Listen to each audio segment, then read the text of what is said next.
एक रासलीला में चरित्र देखा था काशी में। एक गोवर्धन नाम का बहुत बड़ा डाकू था। उसने कभी राम कृष्ण हरि कोई चर्चा नहीं सुनी थी। कुल परंपरागत वो ऐसे चोरी का काम करना, हिंसा का काम करना ऐसे, पर भगवत कृपा से उसका नाम गोवर्धन ऐसा नाम पड़ा था, बड़ा परम पावन नाम। एक दिन राज कर्मचारी उसकी पीछा कर रहे थे क्योंकि वो चोरी वहां किए थे, तो सत्संग हो रहा था। प्रिय दर्शकों, इस सत्संग में महाराज जी ने बताया है कि भगवत चिंता जब भगवत प्रसन्नता के लिए, आत्म अनुभव के लिए, आत्म प्रसन्नता के लिए की जाती है तो उसका प्रभाव सबके हृदय में पड़ता है। चाहे सुनने वाले ने जीवन में कितने भी पाप कर्म किए हों, कोई कितना भी मलिन क्यों ना हो। बिनु सत्संग न हरि कथा, तेहि बिनु मोह न भाग। मोह गए बिनु राम पद, होई न दृढ़ अनुराग। तात्पर्य है, सत्संग के बिना भगवान की लीला कथाएं सुनने को नहीं मिलती। भगवान की रहस्यमय कथाओं के सुने बिना मोह नहीं भागता और मोह का नाश हुए बिना भगवान की चरणों में अचल प्रेम नहीं होता। सत्संग के बहुत लाभ हैं। मानवीय मन की एक खास आदत होती है कि जब हम किसी भी बात को सुनते हैं और बार बार सुनते हैं तो उस दिशा में हमारा रुझान बढ़ता है और हम कुछ बेहतर करने के लिए सक्रिय हो जाते हैं।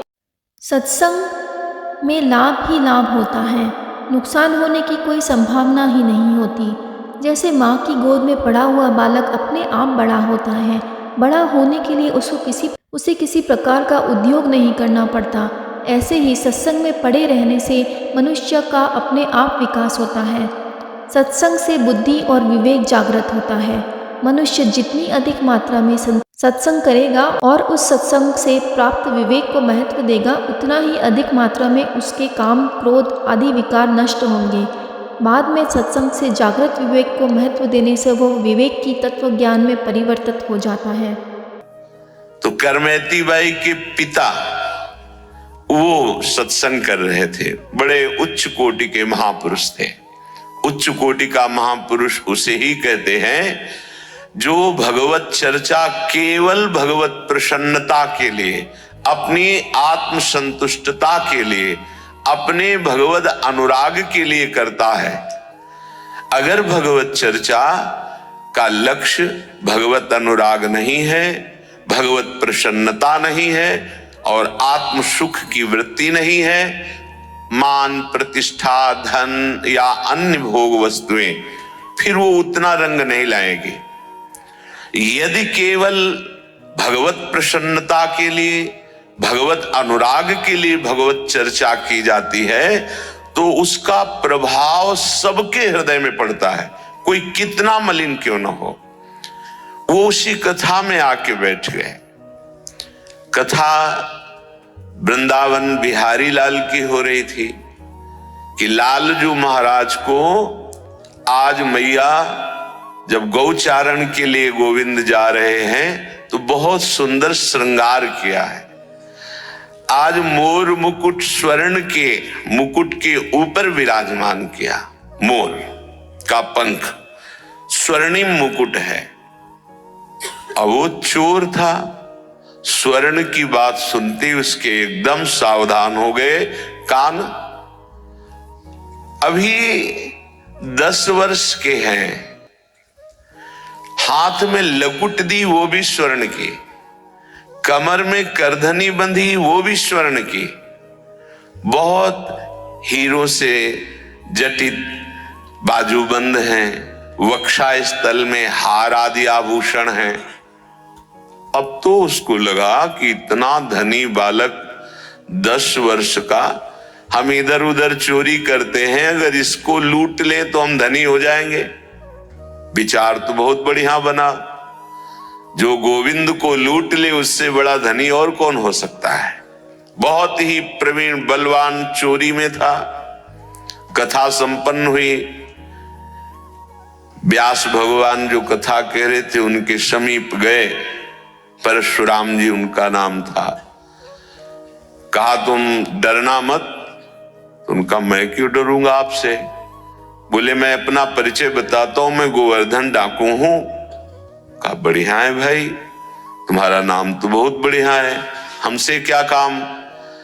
पता बताओ, ये जो अभी धनी बालक की बात आपने की, इसको मैं लूटूंगा। बड़े प्यार से देखा उनका, हो भगवान की कृपा हो गई इस जीव पर, भगवान की कृपा।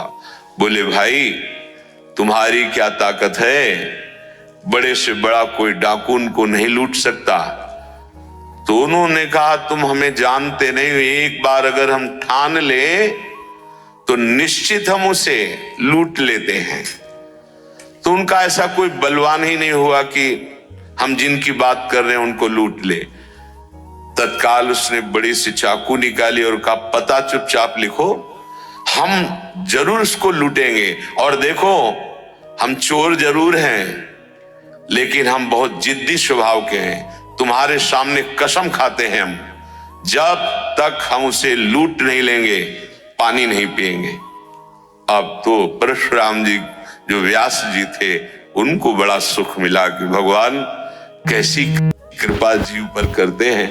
तो उनका भाई सुनो, उनका नाम कृष्ण है।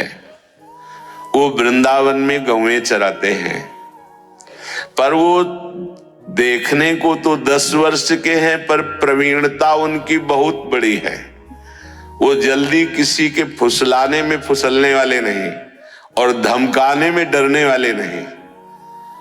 तुमने ठान लिया है इसलिए मुझे लगता है तुम लूट सकते हो, क्योंकि जो ठान ले, निश्चय कर ले, तो ये दुर्लभ नहीं है, फिर ये मिल सकते हैं। उसने कहा पक्का, पर मुझे नाम पता नहीं, याद रहे कि ना रहे, नाम बताओ। तो उनका सहज सरल नाम का श्याम सुंदर है। श्याम सुंदर, श्याम सुंदर, वृंदावन में श्याम सुंदर, वृंदावन में श्याम सुंदर। भजन बनने लगा। देखो सत्संग का प्रभाव देखो।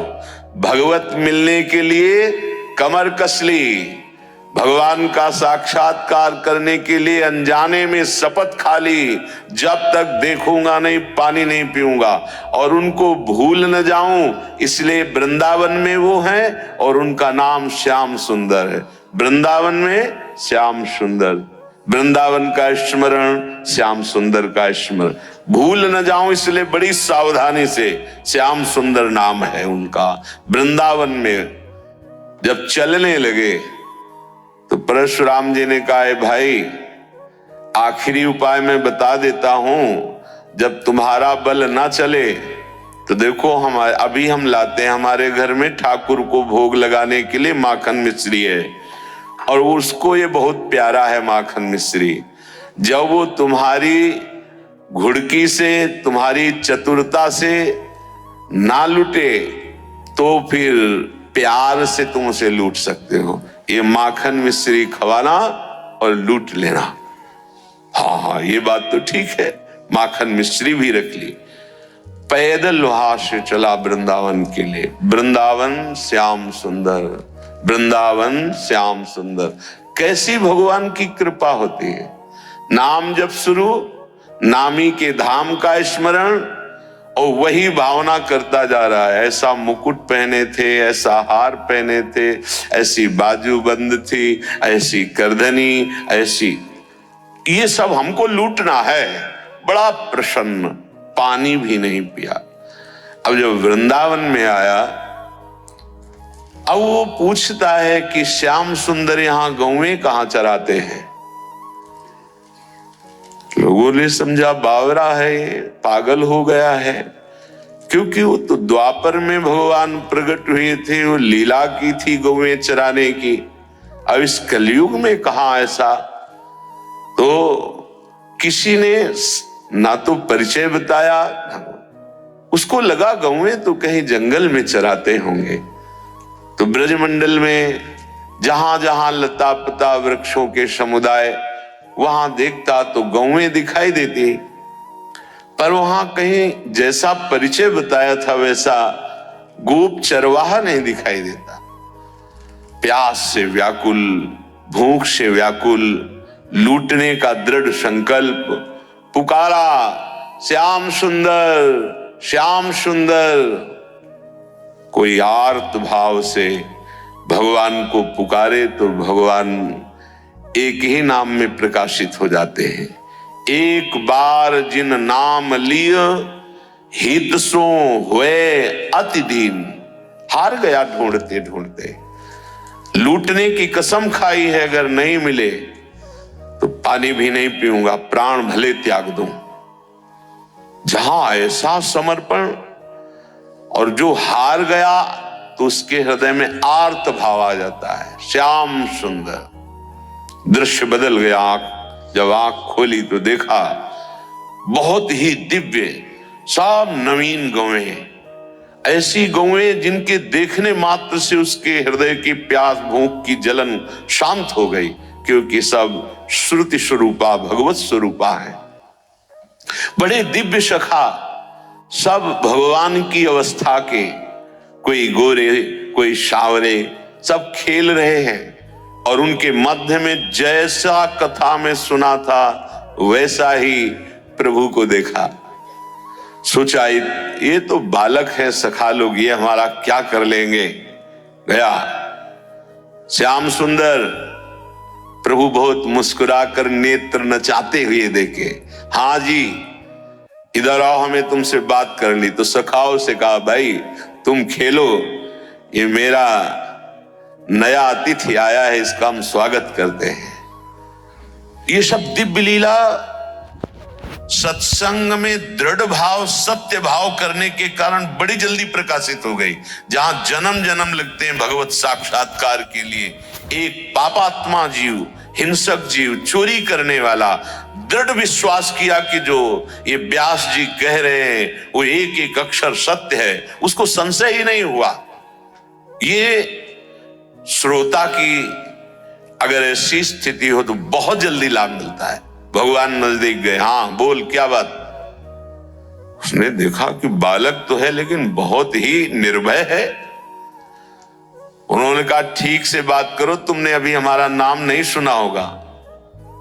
ठाकुर जी ने कहा, भैया बता दे तेरा नाम क्या है। बोले गोवर्धन। तो बोले हमारा नाम नहीं सुना होगा, हमारा नाम है गोवर्धन धारी, तेरे से बड़ा नाम है। अब उसने कहा कि देखो बातें मत बनाओ, अपने मुकुट उतारो, बाजूबंद उतारो, ये करधनी उतारो, ये सब रखो, जानते हो हम चोर है। भगवान ने कहा, भैया गलत जगह आ गए, तुमसे हम बड़े चोर हैं। हम चित्त चुराते हैं, अनेक जन्मों के संचित पापों को चुरा लेते हैं, तुम हमें डरा नहीं सकते। उसको बहुत प्यास भी लगी थी, भूख भी लगी थी। उसने सोचा कि आखिरी वाला दांव, ये बहुत प्रवीण बालक है, जैसा पंडित जी कह रहे थे कि भयभीत भी नहीं होगा और फुसलाने में आ सकता है। अब तो माखन मिश्री निकाली और कहा, लाला ये माखन मिश्री खा लो। प्रभु ने देखा, अच्छा तुम मुझे माखन मिश्री पवाना चाहते हो। प्रभु ने ले लिया। ये माखन मिश्री उन महाभागवत के कर कमल द्वारा भावना से दिया हुआ था। प्रभु ये जीव भटका हुआ है, ये सत्संग से प्रभावित होकर आपकी तरफ चला है, नाथ ये भेंट स्वीकार कर लेना। भगवान ने वो माखन मिश्री की, अरे ये परशुराम महाभागवत के द्वारा दी हुई, भगवान ने पाया और उसे कहा, सुन तूने भी नहीं पाया ना, थोड़ा पाले। उसने कहा, मुझे ये नहीं पाला, मुझे अपने आभूषण उतार। एक बार तू थोड़ा पाले धैर्य पूर्वक, मैं स्वयं आभूषण उतार के दे दूंगा। मेरी मैया के पास ऐसे ढेर सारे आभूषण है, तू और कहेगा तो तुझे और दे दूंगा। उस जीव ही चखा भगवत प्रसाद, सब अंतःकरण की मलिनता नष्ट हुई, प्रेम नेत्र खुले, चरणों में गिर। अरे प्रभु प्रभु, आर्त भाव से त्राहिमाम त्राहिमाम। भगवान ने कहा, ये आभूषण ले जा। बोले नहीं प्रभु अब नहीं, मुझे जो जन्म जन्मांतर से सुख की आकांक्षा से हिंसा चोरी पापाचरण कर रहा था, आज आपकी कृपा से वो सब भ्रम नष्ट हो गया। हे सुख सिंधु प्रभु, अपने चरणों से अब कभी विलग मत कीजिए। भगवान ने उसे अपने नित्य सखा के रूप में, अर्थात उसका शरीर पूर्ण हुआ और वो नित्य सखा स्वरूप होकर सदैव सदैव के लिए गोविंद की सेवा। सत्संग प्राप्त होना या भगवत चर्चा प्राप्त होना कैसे भगवान स्वरूप का कारण बन गया। सत्संग से व्यक्ति लोभ, मोह, वासना आदि विकारों से सहज ही मुक्त हो जाता है और उसकी आत्मा सात्विक प्रकाश से आलोकित हो जाती है। जब तक समस्त पाप नष्ट नहीं होंगे तब तक भगवान नहीं मिलेंगे, ऐसा भाव मत रखिए। अगर आपकी तीव्र उत्कंठा है तो भगवान मिल ही जाएंगे, चाहे आप कितने ही पापी हों। सच्ची बात यह है कि भगवान के मिलने से सारे पाप नष्ट हो जाएंगे। राधे राधे। आप सब मंगल से रहें।